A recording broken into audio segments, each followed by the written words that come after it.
Hello everyone, it's Ashway. Today I'm excited to bring you a video review of a pair of boots that I drew up and collaborated with through Crù Ñonpareil, bringing an idea to fruition through an extremely talented bootmaker in Indonesia. And the synthesis is a melding of an idea, beautiful function in terms of quality and fit, as well as incredible style that exceeded all of my expectations as I initially thought about, came up with, and drew up this design. Without further ado, let's get into my review of the Crù Ñonpareil Ashway boot. For those of you familiar with the heritage bootmaking scene, particularly styles coming out of Northamptonshire in the United Kingdom, you might be familiar with the style that this particular Crù Ashway boot is named after. In fact, it is my interpretation of the Edward Green Galway boot, a famous field boot coming out of Northampton by Edward Green that has been imitated countless times. But in most instances, the style of the imitation is essentially an emulation, nearly a carbon copy. There are copies by Enzo Bonafé, Carmina, many others out there, and my goal was to take a design from Edward Green and reinterpret it. But I wanted to go a little further and take the design in new directions that I had not seen before. So Kenwin Small from Crù Ñonpareil reached out to me several months ago asking for some ideas about designs. He was aware of a previous collaboration I had done with Maryam Bootmaker to release essentially an Indonesian take on the JM Weston Golf model. But I wanted to see it updated with an Indonesian flair, and we were able to execute that quite well. Kenwin recalled that time a couple years ago and said, "Hey, Ash, would you be willing to design a boot for Ghina Bootmaker?" So I said, let's start with the Galway boot, which I hadn't really seen coming through the Indonesian boot scene, except for Midas Bootmaker, and said, you know what, I want to take this in an even more dramatic direction.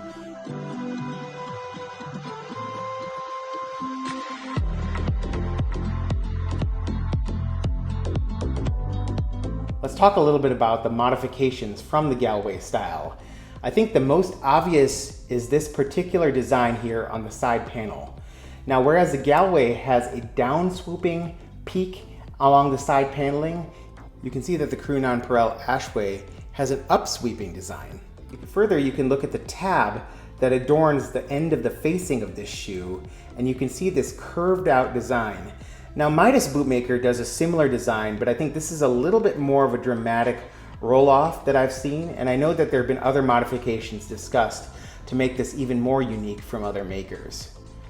Other differentiators are that the Edward Green Galway has a faux cap toe. Here we see a separate piece of leather separated by this double line of stitching and this unique and beautiful brogue pattern that is separate from the piece of leather that makes the vamp and the side paneling here. Third, you see that the back heel counter is quite different than what we typically see from the Edward Green Galway. It has a leather scalloped edge with an ornate design that actually is part of the pull tab here.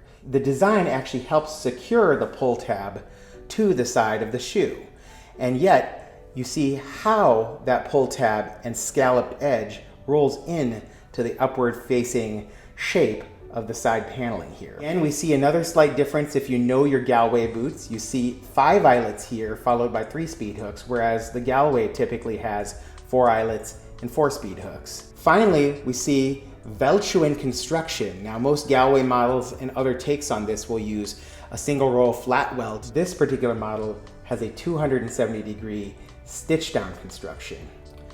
I also used a sole that has become quite popular amongst Indonesian and Chinese bootmaking. This is a Dr. sole, half sole, made from a rubber bottom. There's a nice shine capable of being formed on that heel block here, and that pitched heel is pitched both on the sides as well as on the back here. So it's a really 270-degree pitch with a flat front here.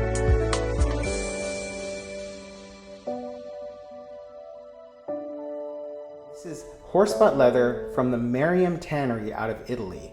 Of course, this is in a black colorway, which I think is a really nice way to highlight the design of this shoe. I chose contrast stitching using a natural stitching on the upper in order to define the style points of this shoe and give more attention to things like the up-swooping curve along the side paneling. If you take the shoe and look at the edge, it's actually a natural color. So it's almost like a T-core styled leather with a nicely soft handle and should roll rather than crease over time and really add to the beauty of this shoe as it ages. This is a boot that is hand welted, hand stitched outsoles, and hand lasted.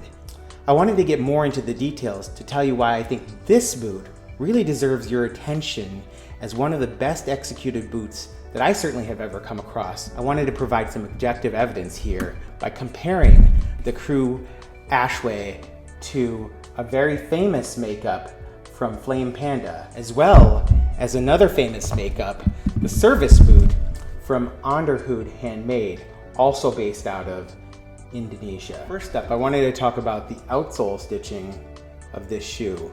You can see how well executed this construction is with regards to the quality and craftsmanship, consistency, and cleanliness of the outsole stitching. In my unboxing, I compared this boot to the makeups coming from Onderhoed Handmade in terms of the quality and craftsmanship of the outsole stitching. And in fact, it makes me wonder whether Ghina may have trained at some point under Onderhoed to achieve this skill.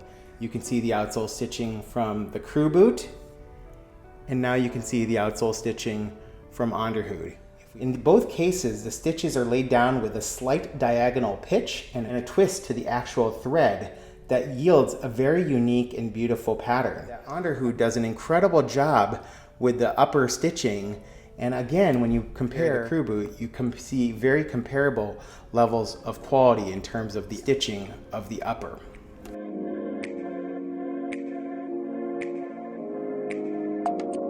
Here, you can see between the joining of the vamp with the facing here, we get this degree of leather thickness that really is not particularly skived down. That leather is pretty consistent across the ridge and across that facing here. And this is Onderhoed's makeup. Peng, who's considered one of the best bootmakers in the world, also does not do a tremendous amount of skiving along the edge. Now, there may be a little bit going on right along the edge here, but largely this is an unskived piece of leather. If we take a look at the Ghina boot here, you can see that as the leather heads to the outside, it is skived down incredibly well right here. It makes this piece sit much more flush and not stick out to the rest of the shoe. This is a subtle detail, and you can see it again here. The thickened leather over here, skived down right there. You can also see similar work done to the edge right here, where all these three pieces of leather join up. They have to be skived or shaved down in order to create a profile that doesn't cause too much thickening right here. If we now compare the outsole stitching of the Ashway to the service boot from Flame Panda, here again we see beautiful work done by Flame Panda. Very, very consistent, slightly higher density stitching without that pitch that we talked about. These are more horizontally laid down stitches on the Veldtschoen construction. And again, you see a slightly lower stitch density coming from the Crù Ashway. If we compare the work done on the cap toes here, this is the work you can see from Flame Panda. Now I would say that Flame Panda's working on the broguing is about the cleanest I have ever seen. If we move over and compare this, I will say that the broguing is slightly less cleanly done. But you can see how this leather rolls and how this up-sweeping profile to the side paneling is delicately placed between the edge of the midfoot here and the shaft here, which also has its own rolled edge right there. So you almost get two diagonal lines right here, if you look closely, that separate this specific side paneling design. I'm pulling out two of the best bootmakers known across the internet, Instagram, and the bootmaking heritage enthusiast community as amongst the very best, being Flame Panda out of China and Onderhoed Rizky Afnan out of Indonesia. And here we have a relatively unknown bootmaker, Ghina Bootmaker, building shoes for Crù Ñonpareil, who is making boots at a comparable quality and arguably with some more execution in terms of skiving. I'm really proud of the Ashway boot. I think it's one of the most unique designs that I've certainly ever come up with. And when I sit down and try to objectively study the boots, how that they're skived, how the shoe is shaped around the last, how the design elements come together, what additional features like outsole stitching, machine work execution, you start to recognize that Ghina Bootmaker has incredible talent. Obviously, I'm very proud of the design of this Crù Ñonpareil Ashway boot. But I'm bringing up brands such as Flame Panda and Onderhoed to really give you a comparison that I think is apt when considering the quality of craftsmanship and the makeup here in terms of the overall aesthetic and quality that you're getting. Executing a brand new style at this really high level of customization and craftsmanship. I'm really excited to see what Crù Ñonpareil and his collaboration with Ghina Bootmaker brings. So to that end, I'm gonna wrap up the Crù Ñonpareil Ashway boot review. Go get yourself one. Customize it to your heart's content. Choose your leather, choose your construction, choose any other embellishments you want. Know that Kenwin Small is going to do you well and get you a boot that you're going to be proud to own yourself, one that you're going to put right on your shelf next to your highest quality boots. This really deserves your attention, and I hope that you have a great day. Thank you if you've made it this far. Make sure to like, subscribe, and comment. Those efforts on your part really help to deliver these videos to more and more viewers thanks to YouTube's algorithms. So I really appreciate you doing that to get this free content. That all said, I hope you're all doing well, have a good way, and I'll see you later.